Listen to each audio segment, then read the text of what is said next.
Aleshin. Oh boy. We just talked about this. I said Aleshin, he's got a good car. He has to get to the end of one of these races. He was running fourth. Yeah, guys. I'm sorry, but yeah. Appears to be a one-car crash for Mikhail Aleshin, as mentioned, was running fourth.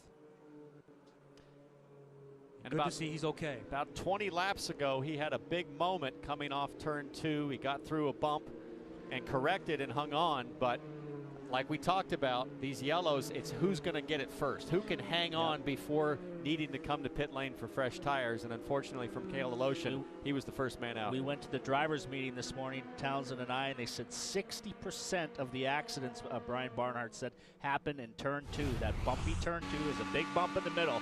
As we watch Mikhail, he floats it into the corner, hits that bump, and it just gets loose. He buries the throttle to try to get it to spin all the way around. But it was going for the wall. I like the commitment on the gas, though, man. He was going into the fence and still going to hold it wide open.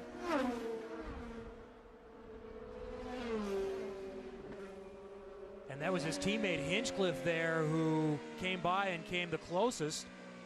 Just looked like he had a nice big arc into the corner, and he went, Townsend, for the bottom of the track, and it just over-rotated and just.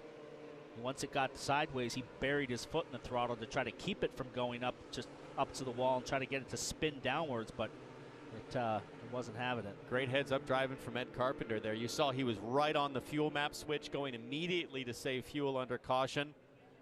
Anything he can do for a little advantage, whether that's filling short on pit lane or being able to stretch these yellow laps a little longer.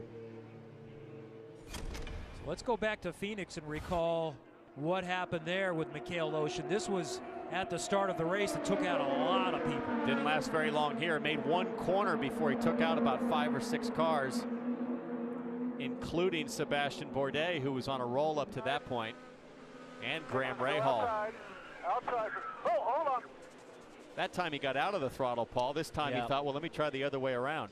Yeah, he tried to get it to spin down the track because it went loose pretty early, but it carried its momentum up, and he had the throttle going wide open, the tires spinning, but ultimately it connected flat pancaked against the wall, and tore up both sides of the car. The front and rear corner are pancaked.